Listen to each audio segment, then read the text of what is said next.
Muy buenos días, buenas tardes, buenas noches, en donde quiera que se encuentren. Hoy es un día bastante especial porque VEC Social, este proyecto que he venido desarrollando desde hace un par de meses, ha decidido abrir este espacio en YouTube, en donde la intención es traer a personas expertas, expertos del tema de psicología y de la vida para que podamos conversar un poquito sobre qué es la psicología para nosotros, qué es la vida para nosotros. Entonces, este espacio que se llama Del Diván a la Butaca pretende justamente conectar con ustedes, conectar a partir de sus experiencias, conectar a partir de sus vivencias y con ello, pues entrar en reflexiones y ver cómo podemos seguir construyendo juntas y juntas. Y para eso me siento hoy muy honrado de tener en esta sesión de inauguración a un gran colega, Eduardo Calderón, que está desde el norte de México. Y nada, pues le doy la bienvenida y esperamos que esta charla sea interesante para ustedes. Y por supuesto les invito desde ya a comentar, a que nos hagan preguntas. Bienvenido a esta primera edición de Diván a la Butaca. Gracias por estar aquí, por estar presente. Ya habíamos hablado previamente a la charla, ¿no? Un poco de nuestras inquietudes como psicólogos y como profesionales que hemos estado trabajando en México y sobre todo también en el tema de derechos humanos, que me parece que es el tema que nos ha conectado, ¿no? Pues nada, bienvenido a este espacio. No, estimado Gerardo, muchísimas gracias. La verdad me siento muy honrado con esta invitación.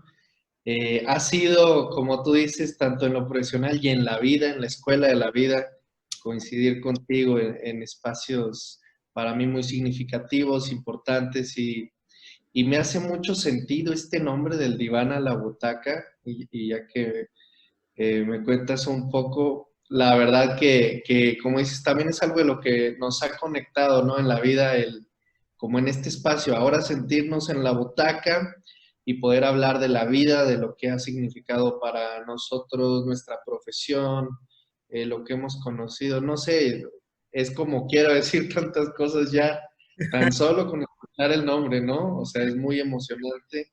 Gracias por tomarme en cuenta y ojalá que quienes nos vean, escuchen, pues también compartan algo de esta filosofía con nosotros, ¿no? Claro, seguramente la butaca tendrá muchos significados, ¿no? En principio, me hacía pensar, ¿no? Una vez que pensé el nombre de este espacio, en un cine, porque creo que los asientos de los cines se les llama butaca, ¿no? Pero fue muy importante al decidir este nombre, porque me tuve que conectar con mi infancia, con mi historia personal, ¿no? De cuando era niño y esta conexión familiar que se daba precisamente en una butaca. Más adelante, en un video, les voy a contar qué en concreto significa el diván a la butaca y vamos a ir a partir de ello desarrollando la idea, ¿no? Que les venimos a presentar en este día. Y sí, con Eduardo nos conocimos en el 2015-16 en Guatemala. Fuimos compañeros de un diplomado de supervisión psicosocial que tuvo lugar en Guatemala. Y ahí empezó un poco esta historia, ¿no, Eduardo? De conocernos, de conectarnos, de conocer el trabajo que cada uno realizábamos. Y bueno, tanto tiempo, Eduardo, y nos volvemos a encontrar ahora en la distancia. Pues yo estoy en Alemania desde hace un par de años y Eduardo está pues en el norte de México. Así es, en Saltillo. Y bueno, creo que justo este espacio que mencionas, donde pudimos coincidir en Guatemala, ha sido muy enriquecedor. Creo que nos sirve para también ahorita meter a la reflexión, ¿no? Un espacio donde justo coincidimos diferentes personas de diferentes países, diferentes culturas, diferentes experiencias, y ha sido muy, muy, muy enriquecedor lo que el compartir en este modus butaca. Yo cuando leí el del diván a la butaca, me imaginé una butaca de escuela, o sea, acá les llamamos a los asientos que tienen su paleta para poner los cuadernos y escribir. butacas. Y yo dije, bueno, suena también muy bien, o sea, como a fin de cuentas, de compartir, de aprender y también como desde una manera mucho más accesible, ¿no? Y es algo también de lo que hemos tenido la oportunidad de coincidir. Y justo, bueno, para mí una referencia muy importante es Guatemala, que es un ejemplo, no sé, de amor a la profesión y la humanidad, al menos en la parte que me ha tocado ver y que me imagino estarás de acuerdo conmigo, ¿no? Definitivamente. En ese diplomado que duró 2 añitos, si mal no recuerdo, nos tocaba irnos una semana entera, ¿no? Dejar como nuestro trabajo, dejar familia y todo, e irnos una semana enterita a Guatemala a vivir. Era una experiencia realmente el diplomado, porque nos hospedábamos en el mismo hotel, compartíamos espacio, habitación y, y muchas cosas más que, que nos daba la oportunidad de tener ese espacio. Y también experiencias, ¿no?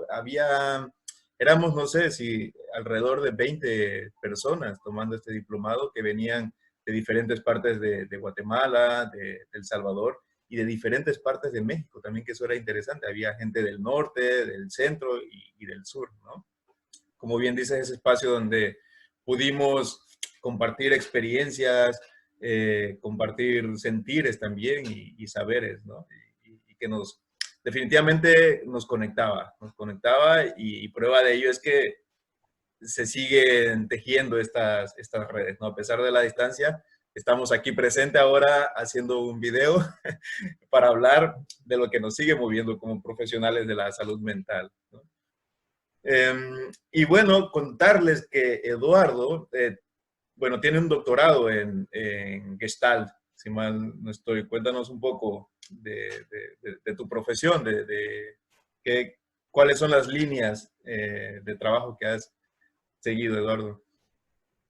Fíjate que todavía me hace más sentido el nombre del diván a la butaca porque cuando yo entré a estudiar psicología, sí, o sea, soy psicólogo de profesión, y acá en el norte de México, el enfoque de la psicología, yo lo veo principalmente en dos campos, ¿no? Uno súper clínico, que es el que yo me imaginaba, o sea, hemos hablado de la típica pregunta de cuando te dicen, oye, ¿tú por qué entraste a estudiar psicología y cómo te ves? Pues normalmente en estas regiones dando terapia en algún consultorio, ese es como lo principal. Yo todavía pregunto eso a mis alumnos. Mm. Dicen que es una pregunta así para perder el tiempo, ¿no? El primer día de clases.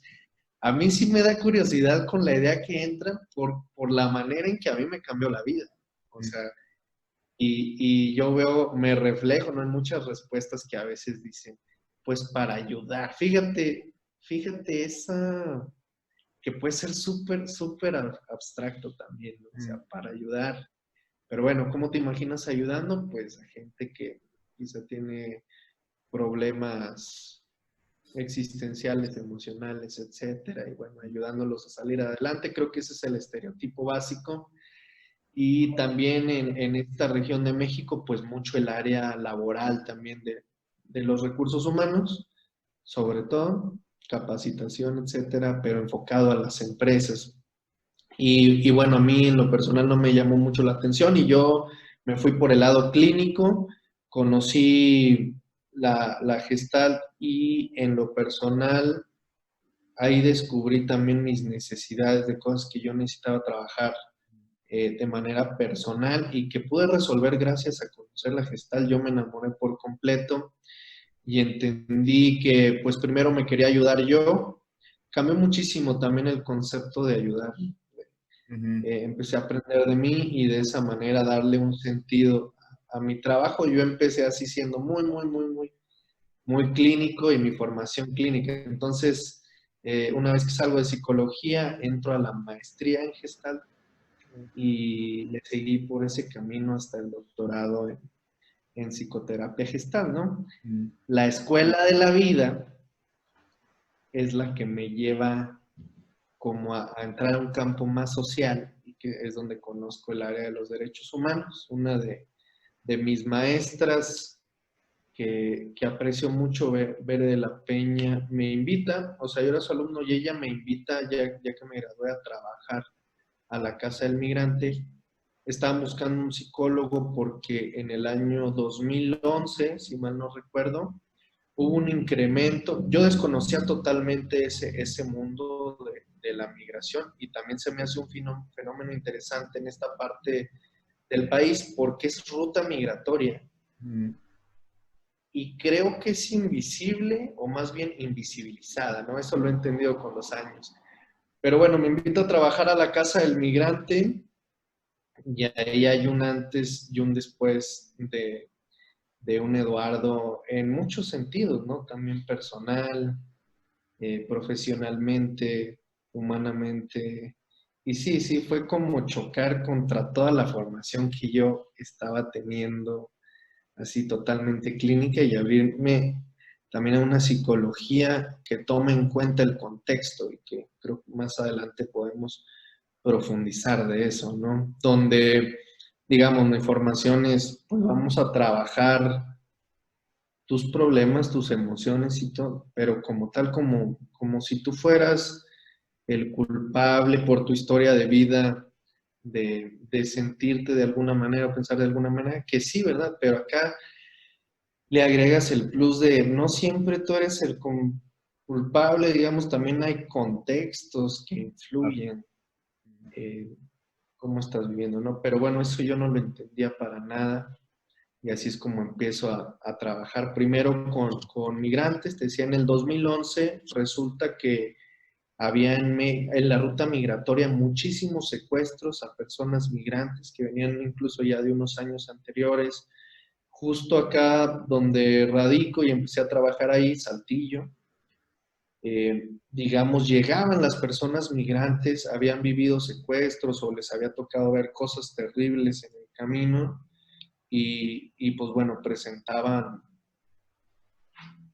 sintomatología de diversos traumas, ¿no? Así como lo veía, eran historias pues muy fuertes para mí en ese tiempo. Yo de ahí en adelante lo explico, es como si existieran dos mundos, uno y uno que no se ve, al menos no siempre, no es el común, no cualquiera se asoma a ese otro mundo y es donde suceden, digamos, las violaciones a derechos humanos, que es también de lo que podríamos compartir un poco, ¿no?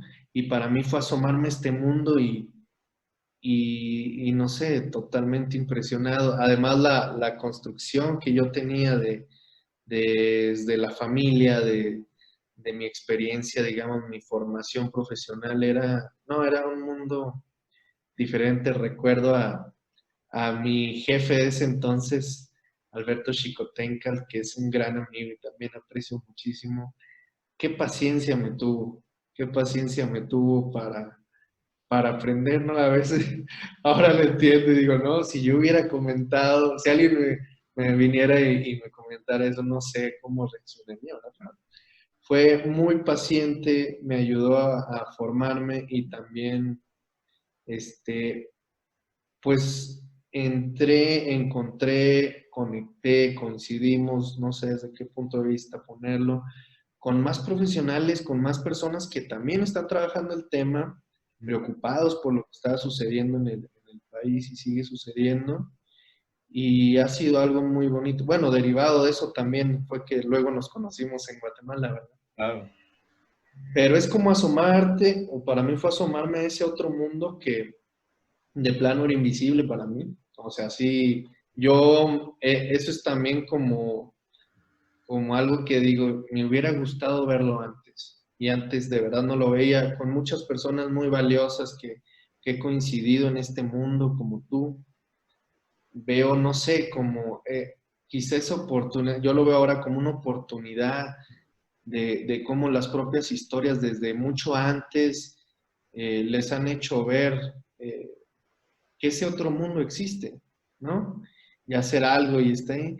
Y yo siento que lo vi, no sé si algo tarde, pero sí digo, me hubiera gustado verlo mucho antes porque está tan cerca de nosotros, o sea, está tan en el día a día Eh, es impresionante, hoy digo, es impresionante cómo es que no lo podemos ver, ¿no? Y Ujú, bueno, de ahí, ese fue el primer tema, digamos, que empecé a trabajar profesionalmente, el de la migración en tránsito en México, y de ahí conectamos con otro tema muy a la par, que fue el tema de la tortura. ujú, Tortura a personas migrantes primero, y ahí empecé a participar también con los protocolos de Estambul, ¿verdad? Que son el dictamen médico psicológico para documentar cuando hay presuntos hechos de tortura y a conocer un poco también, digamos, el mundo penal en México, ¿no? Los sistemas penales y nuestra participación en los sistemas penales desde este enfoque ya de derechos humanos y específicamente en ese entonces en el tema de tortura, ¿no? Fue también muy sorprendente porque es que de verdad que asomarse a este otro mundo sigue siendo impresionante, ¿no? Y ahora a veces que platico, no sé, con otras personas, ujú. con alumnos, y veo la cara así como de duda. Y yo creo que sí me veía yo, ¿verdad? Como no creyendo, pero ir a documentar empezó a ser una cosa Has impresionante. hablado de un punto sumamente interesante, ¿no? Yo creo que en un contexto como el mexicano, que vivimos una historia, ¿no? Traemos una historia sobre nuestra espalda de luchas, bueno, todo el proceso de colonización que tuvo lugar. Eh, ¿Cómo está construida nuestra sociedad? ¿No? Habla un poco también de lo que es hoy en día la sociedad en México, y no solo en México, en Latinoamérica, si podemos ir más allá. Eh, por ende, yo creo que hay una idealización de lo que es la psicología, ¿no? Es decir, bueno, hemos aprendido hasta cierto punto la psicología europea, ¿no? O también la psicología norteamericana, que definitivamente están en otro tipo de contexto. Y yo creo que abordado un poco este punto importante, es decir, como psicólogo, pues no solamente te toca aprenderte el DSM-5, ¿no? Que es este libro donde vienen todas las patologías mentales, sino pues aprender de derecho, aprender de sociología, de antropología y una serie de disciplinas más que pueden enriquecer tu quehacer de la psicología, ¿no? Y, y no importa si decides trabajar al final de cuentas en el tema de derechos humanos o trabajas en un reclusorio o en escuela, aún así, si decides trabajar en un consultorio, pues seguramente la gente que va a llegar hacia ti está todo el tiempo en contacto con el resto de la sociedad, ¿no? Que es muchas veces lo que determina ciertos padecimientos emocionales, ¿no? Entonces nos toca como psicólogos pues estar al tanto de otras disciplinas pues para complementar este trabajo, ¿no? Y es ahí justamente este tema que has contado, ¿no? Con la aplicación del protocolo de Estambul o el caso a víctimas de tortura, todo el trabajo que también tienes que hacer ante instancias gubernamentales, ¿no? Sí, definitivamente, eso también es otro punto muy enriquecedor, ¿no? O sea, saber que, o bueno, como te comentaba, en mi caso la formación fue muy, o sea, los psicólogos, psicólogas, esto, ¿no? O sea, Mm, pero el aprender a trabajar de manera multidisciplinaria, o sea, para mí también ahora es como un básico y también tocaste otro punto importante, ¿no? O sea, en psicología y en psiquiatría, ¿verdad? Por lo general es apréndete el DSM. El DSM, como tú dices, es un manual diagnóstico que te dice, mira, si tú presentas esto, esto y esto, tienes esto, así casi como una fórmula. mm, Sí, más de tanto tiempo, es más grave. Y hoy incluso me defino enemigo del DSM, ¿no? O sea, lo veo ahora como tan, qué deshumanizante. Fíjate, en una especialidad también que tomé con abogados, decía un maestro, no recuerdo a quién citaba, pero decía, a veces entre más sabemos de derecho, menos sabemos de justicia. mm. Y me hizo mucho sentido. O sea, a veces te especializas tanto, y yo lo trasladaría hacia la psicología porque a veces también te especializas tanto. Hay personas que se saben los DSM al derecho y al revés, pero yo digo, entre más sabes y más técnico eres, a veces se nos olvida lo más esencial y yo creo que es lo que le ha dado la importancia a la psicología, que es una disciplina humana, ¿no? O sea, esta parte de, a ver, antes de otra cosa estamos entre personas, ¿no? Y es Sí, lo que vamos a poner sí, sobre la me mesa. parecía también curioso, ¿no? Porque creo que hemos compartido también esta experiencia de ser profesores en espacios universitarios donde se enseña psicología. Me identificaba mucho porque yo también hacía esta misma pregunta, ¿no? ¿Cómo se ven al salir de la carrera de psicología? Y la respuesta más puntuada era en un consultorio dando consulta. Entonces, yo creo que también el reto enorme de los programas educativos, de la enseñanza de la psicología, cómo están orientados y cómo están diseñados, ¿no? Es decir, eh, que creo que tiene mucho que ver con esta crítica también del sistema educativo a nivel general en México, cómo te enseñan ciertas disciplinas y la psicología pasa por ello. Yo estudié psicología social, pero realmente en la universidad la mayoría de mis profesores eran psicólogos clínicos y un poco se centraban en conflictos porque eh, cuando uno le preguntaba, por ejemplo, a los profesores, bueno, ¿y en qué puedo trabajar siendo psicólogo social, no? Porque claro, uno llega con esta idealización de, claro, voy a salir de la carrera, voy a poner mi consultorio y voy a ganar por consulta. Pero cuando le preguntabas a los profesores, ¿qué voy a hacer como psicólogo social? Te decían, te decían lo que no podías hacer, imagínate, te decían, no puedes dar consultas, no puedes dar terapias, no puedes diagnosticar, no puedes, pero ¿qué sí puedo hacer siendo psicólogo social? Eh, y bueno, tuve un profesor, Santiago Martínez, seguramente en algún momento también lo verán en uno de estos espacios, que él era psicólogo clínico o es psicólogo clínico, pero también había estudiado antropología, entonces tenía como esta visión del cómo aplicar realmente la psicología social, ¿no? Y me parece curioso porque nos encontramos también como de norte a sur, ¿no? Eduardo, que ahora está en Saltillo, en el norte, yo en ese momento también estaba en la frontera sur, en Tapachula, ¿no? Que es justo la línea fronteriza con Guatemala, y el tema migratorio que también me movió, ¿no? Creo que fue justamente también el tema migratorio el que me despierta el sentido de la psicología social como tal, pero también más allá, ¿no? Es decir, bueno, aún siendo psicólogo clínico, ¿qué puedes hacer en este contexto en el que vives, ¿no? Para dar atención a las personas con las que trabajas, entender tu contexto para poder entender a los clientes o pacientes que te llegan al consultorio, ¿no? Que creo que eso es importante. Y en esa línea, Eduardo, ¿cuáles son los retos entonces de la enseñanza de la psicología en los espacios universitarios? Fíjate que ahorita también con lo que comentas, recuerdo que aquí de psicología social llevábamos una materia y era así como muy de, casi creo que, no sé, es que hoy me da risa, es impresionante, ¿no? O sea, que vayan a ayudar, vayan a llevar despensas Ya. a un albergue, a un asilo. Y hoy digo, qué lamentable porque la visión es muy acotada, porque hoy lo entiendo como un trabajo muy profesional, o sea, y que también requiere mucha preparación, saber, o sea, sí, sí. Después me tocó también trabajar en la Universidad Autónoma de Coahuila, estuve un tiempo, y estar a cargo del departamento primero cubriendo a una maestra, ¿verdad?, de psicología social y empezamos a hacer cosas interesantes. eh, Eran mis pininos, como decimos acá, o sea, no existía la psicología social y después fuimos más allá a crear un departamento de psicología y derechos humanos. Mm.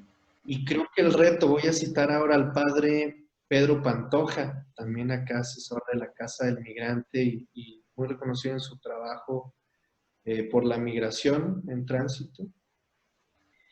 Y él en una conferencia que dio en una universidad les decía, es que hay que salir del claustro universitario, así lo llamo. Mm, Y se me hizo muy interesante porque, ¿cómo te diré? Bueno, también, por ejemplo, me tocó ir de ahí como académico a varios congresos, espacios, así como más desenfoque, ver presentaciones de publicaciones, etcétera, y muchas, digo, no quiero criticar con mala fe esta parte, pero bueno, sí como de una perspectiva muy ajena de, bueno, hacemos investigación, te aplico un cuestionario, y ese es el contacto que se tiene, o sea, a través de un cuestionario y a través de un cuestionario ya publicas y aseguras cosas. O sea, yo no quiero deslegitimar los métodos estadísticos que existen científicos, o sea, pero el mensaje que yo recibí ahí también del padre Pedro es, o sea, hay que salir de las aulas, hay que salir de este espacio físico porque hay una realidad afuera de la universidad, ¿sí? Y necesitamos no solo verla, no solo cuestionarla, sino ponernos en contacto con la realidad. Y ya que te pones en contacto con la realidad, el reto aún mayor es, necesitamos hacer algo con esa realidad. mm. Sí, como no sé, ahora que trabajo el tema más de acompañar a familias de personas desaparecidas, o sea, uno de los lemas que yo he adoptado es porque buscándoles, o sea, yo, gracias a los dioses y las diosas que no tengo un familiar desaparecido, pero sí le doy un sentido de búsqueda. O sea, y ese lema es porque buscándoles, también nosotros nos encontramos. O sea, el bien, aunque no pareciera, o nos han enseñado que no, ¿verdad? Desde una cultura más de la competencia, de quién es mejor, cómo sobresales, etcétera, que no nos afectan esas cosas, ¿no? Y creo que el reto es cómo incidimos en darnos cuenta que claro que nos afectan a todas y todos la realidad que se está viviendo. Si no podemos ser ajenas. Y para mí ese sería el reto principal, ¿no? O sea, cómo llevamos a las universidades a la realidad. Y es muy paradójico porque también me di cuenta que muchas alumnas y alumnos y todas y todos vivimos parte de esa realidad y es como si al ir a los espacios académicos o donde coincides con otras personas, como si no lo estuvieras viviendo, o sea, vamos por la vida con un chip instalado negando una realidad, ¿sí? Aunque la vivamos. Y eso es sumamente preocupante y creo también ahí es donde incidimos, ¿no? La importancia también de reconocer esa realidad en nuestras propias vidas y en las de los demás para poder hacer algo Entonces, con la realidad. pensaba un poco en este lema, ¿no? Y en el trabajo que realizas acompañando a familiares de desaparecidas, desaparecidos. Buscándoles también nos encontramos. Entonces pensaba un poco en el hecho de que qué pasaría, que hasta incluso parece casi imposible que una de estas personas pueda tener los ingresos económicos para acudir a una sesión psicoterapéutica, porque aparte suele ser caro, ¿no? Yo creo que en México, aparte de no tener la cultura de ir al psicólogo o a la psicóloga, pues también el nivel socioeconómico de pronto no lo permite, ¿no? Teniendo en cuenta que estadísticamente hablando, gran parte del territorio mexicano o de la sociedad mexicana, pues vive en situaciones de vulnerabilidad económica y social, ¿no? Entonces, tampoco hay como mucho acceso al psicólogo o a la psicóloga. Entonces, cuando me contaste eso, imaginaba, bueno, ¿qué pasaría si una de estos familiares acude a terapia en esta idea de diagnosticar los padecimientos, cómo nos casamos como psicólogos y psicólogas con el DSM-5, eh, diagnosticarle, pero que realmente el tratamiento lo encuentra en esta solidaridad, ¿no? En la colectividad, en decir, bueno, son personas que están pasando un proceso de duelo muy fuerte y que un poco el tratamiento a este duelo lo encuentra en esta búsqueda, ¿no? De su familiar, que eso es lo que le da sentido. Y para mí me es como muy importante porque, claro, cuando intentamos dar tratamiento desde un consultorio, pues dejamos de ver cómo el tratamiento está también en las propias personas, ¿no? Y me lleva a pensar un poco con esta idea con la que muchos ingresamos a estudiar psicología es para ayudar, ¿no? Es decir, bueno, creo que nos toca también bajarnos de este complejo un poco de superioridad a decir, soy psicólogo, yo puedo ayudarte. No, yo creo que para lo que estamos es para ayudar, sí, pero a las personas a que se ayuden a sí mismas, porque son ellas las que tienen sus propias herramientas, sus propias estrategias para salir de las crisis, ¿no? Me parece. Claro. Y a la vez, a su vez, eso es como hacer visible lo invisible, ¿verdad? Y a su vez también nosotras nos estamos ayudando a sí mismos porque estamos cambiando la realidad en la que vivimos. Con esto que mencionas me recordaste que cuando yo estaba en la casa inmigrante, me pedían algunos apoyos para atender a algunas familias de personas desaparecidas. Yo era igual totalmente desconocedor del tema, no tenía idea y bueno, hacía lo que podía, pero había una resistencia por parte de las familias a trabajar la parte psicológica que después entendí. ¿Cómo empecé a entrar más? Cuando me quité el título de que era psicólogo y voy como Lalo, Mm, es que pude acercarme de una mejor manera, sin mm, duda, ¿no? Y a entender muchísimas cosas, porque bueno, al menos ahorita ya creo que se ha avanzado un poco en la perspectiva, un poco, ¿no? Pero antes era de ley de llega alguien, un familiar de personas desaparecidas y la intención, al menos de las partes psicológicas, de querer trabajar un duelo, por ejemplo. mm, O sea, estos conceptos técnicos que nos enseñan, ¿no? O sea, pérdida, sinónimo de duelo, y la realidad no es así, o sea, no es tan literal y técnica. Y es algo también bueno, hoy en día hemos trabajado los últimos años ahora en sensibilizar a las personas que trabajan con las familias, mm, en entender este tipo de enfoque, ¿no? mm. Sí, me hace pensar, claro, esto también en el cómo también nosotros nos abrimos a dejarnos ayudar, ¿no? Por las experiencias que vamos recogiendo de las personas que definitivamente te tocan en uno u otro momento o sentido, ¿no? Y tengo que pensar también con esto que mencionas de quitarse el título de psicólogo, psicóloga, cómo te libera también a ti como profesional, ¿no? Porque está también el típico de cuando te presentas y dices tu carrera, lo primero que la gente te dice, estás psicoanalizando, ¿no? Que, claro, porque hay como todo este desconocimiento también de que no necesariamente si eres psicólogo sabes psicoanálisis, que es otra corriente profunda, ¿no? De estudio y demás. Pero cómo esto, al ser profesional de la salud mental, pues genera una carga enorme en ti, ¿no? Porque me da la impresión que hay unas expectativas puestas en ti enormes, ¿no? Y creo que eso puede ser riesgoso, ¿no? Puede ser arriesgado tanto para la persona que deposita su confianza en ti como para ti, porque hay expectativas de ambas partes. Y, Fíjate que me recuerdas algo que para mí hoy es muy gracioso.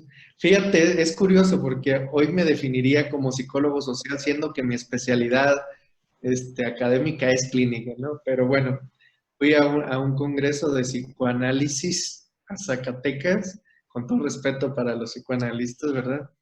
Pero no sé, había una exposición y luego llega la parte de las preguntas y así muchas personas levantando la mano y hacían preguntas y que en conceptos muy, muy técnicos, ¿verdad? Que yo dije, mira, parece un concurso, a ver quién dice el término más difícil y complejo, ¿sí? Y digo, ¿eso qué?